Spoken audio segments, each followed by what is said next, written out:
Okay, so we're gonna go ahead and operate our PTO with our automatic transmission and air shift PTO. So we will have to basically engage a transmission into a gear in order for us to engage our air switch PTOs, air operated. And after that, we can return back to park, or we can put a neutral, and we'll go ahead and raise up our body. Go back in neutral, and we're gonna go ahead and lower it.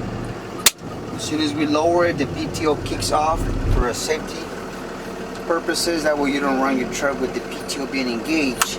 If we decide to run our dump body up while in motion, we just put it into the drive and go ahead and make sure our PTO is engaged on a gear, and go ahead and raise the body up, and you can move along and drop off the material. The reason why we put the transmission into a gear while engaging in air operated PTO is so we don't have the gears clashing while the transmission is either in park or neutral and the PTO gear is trying to engage.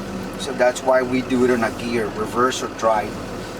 Also, what we have here, it's our air tailgate open and close air cylinder. What we have here is our electric switch for our Tarp open and close. So we'll go ahead and demonstrate the functions on the outside. That way you guys can see the whole system working.